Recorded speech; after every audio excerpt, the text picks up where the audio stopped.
French fry খুব common একটা recipe, তবে ঠিকঠাকভাবে বানাতে না জানলে এই ফ্রেঞ্চ ফ্রাই কিন্তু ক্রিস্পি হয় না। আজকে এই ফ্রেঞ্চ ফ্রাইটা একদম সহজ করে দেখিয়েছি, যে কেউ বানাতে পারবেন আর সেই সাথে সংরক্ষণও করতে পারবেন। ফ্রেঞ্চ ফ্রাইয়ের জন্য যে আলুগুলো নিয়ে নেবেন, এই আলুগুলো হচ্ছে এরকম হতে হবে যে আলুগুলোতে কষ কম থাকে। এই টাইপের আলু নিয়ে নিচ্ছি এখানে 5 থেকে 6 পিসের মতো। আলুর খোসাটা ছাড়িয়ে এরকম স্লাইস করে কেটে নিচ্ছি। প্রথমে লম্বা স্লাইস করে নিয়ে তারপর সাইড থেকে এরকম স্লাইস করে নিচ্ছি আবারও। তো এরকম লম্বা করে কেটে নেওয়া হয়ে গেছে আলুগুলো। আর সবগুলো আলু কেটে পানিতে ভিজিয়ে রেখেছি কিছুক্ষণ।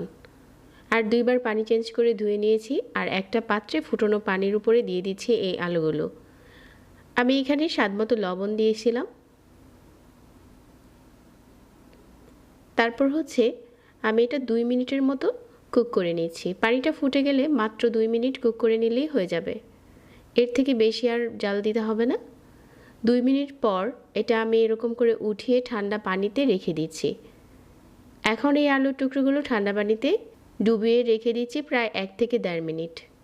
তারপর পানি থেকে উঠিয়ে একটা টিস্যু পেপারে নিয়ে নিচ্ছি। তাহলে যেটা হবে, এটা কিন্তু আর কুক হবে না। আলুগুলো যদি কুক হয়ে যায় ওই ক্ষেত্রে কিন্তু ফ্রেঞ্চ ফ্রাই ভালো হবে না। এখন আলু থেকে যে এক্সট্রা পানিটা ছিল এটা পুরোপুরি চলে গেছে। এই পর্যায়ে হচ্ছে আমি গরম তেলের উপরে দিয়ে দিচ্ছি।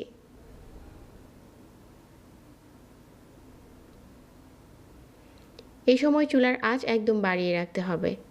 চুলার আঁচ বাড়িয়ে এটা আমি 2 মিনিটের মতো ভেজে নেব, এর থেকে বেশি না। মাত্র 2 মিনিট ভেজে নিতে হবে। ঠিক এরকম হয়েছে এখন। আর উঠিয়ে এরকম ছড়ানো প্লেটে রেখে দিতে হবে, যাতে এটা খুব তাড়াতাড়ি ঠান্ডা হয়ে যায়। আলুগুলো আমি একবার ভেজে নিয়েছি আর এরকম ঠান্ডা হয়ে গেছে। তো এই পর্যায়ে হচ্ছে এই আলুর স্লাইসের উপরে দিয়ে দিচ্ছি কর্নফ্লাওয়ার। 1 চামচ করে কর্নফ্লাওয়ার নিয়ে এরকম করে উপরে দিয়ে দিচ্ছি, যাতে একটার সাথে আরেকটা লেগে যাবে না এটা ফ্রিজে রাখলে। আর উপরটা ভাজার সময় অনেক ক্রিসপি হবে। এই কর্নফ্লাওয়ারটা অবশ্যই দিতে চেষ্টা করবেন। এখন একটা জিপলক ব্যাগে ভরে রেখে দিচ্ছি। এটা আপনি ডিপ ফ্রিজে রাখতে পারবেন 1 থেকে 2 মাসের মতো। এভাবে করে বেশি করে বানিয়ে ডিপ ফ্রিজে রেখে দিতে পারেন, যখন দরকার হবে শুধু ভেজে নিলে হয়ে যাবে। আমি এটা 12 ঘন্টার মতো ফ্রিজে রেখেছি আর এটা পুরোপুরি শক্ত হয়ে গেছে এখন। আর এই পর্যায়ে ফ্রেঞ্চ ফ্রাইগুলো ভাজার জন্য একদম ঠিক আছে।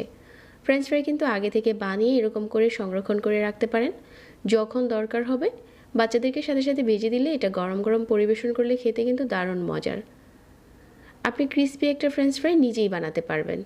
এটা আমি ফ্রিজ থেকে বের করে সাথে সাথেই তেলে দিয়ে দিয়েছিলাম। আর এখন চুলার আঁচ বাড়িয়ে ভেজে নিচ্ছি। দেখেই বোঝা যাচ্ছে যে উপরটা কত ক্রিসপি হয়েছে। ফ্রেঞ্চ ফ্রাই কিন্তু ডবল কুক করতে হয়, এরকম 2 বারই ভেজে নিতে হয়, তা না হলে ফ্রেঞ্চ ফ্রাই ক্রিসপি হয় না। আর সেই সাথে আজকে সংরক্ষণ পদ্ধতিটাও শেয়ার করেছি। আজকের ফ্রেঞ্চ ফ্রাইগুলো অনেক ক্রিসপি হয়েছে। অনেক বেশি রিকোয়েস্ট ছিল এই ফ্রেঞ্চ ফ্রাইয়ের জন্য। বাচ্চাদের জন্য এটা বানিয়ে সংরক্ষণ করতে পারেন। বাইরে থেকে অনেক বেশি টেস্টি হয় আপনার হাতে বানানো এই ফ্রেঞ্চ ফ্রাই। একবার হলেও চেষ্টা করতে পারবেন। যারা এতক্ষণ সাথে ছিলেন সবাইকে ধন্যবাদ জানাচ্ছি। প্রতিনিয়ত নতুন রেসিপি পেতে আমার পেজ ফলো করে রাখবেন আর সেই সাথে চ্যানেল সাবস্ক্রাইব করবেন। আজকে এখানেই বিদায় নিচ্ছি। আল্লাহ হাফেজ।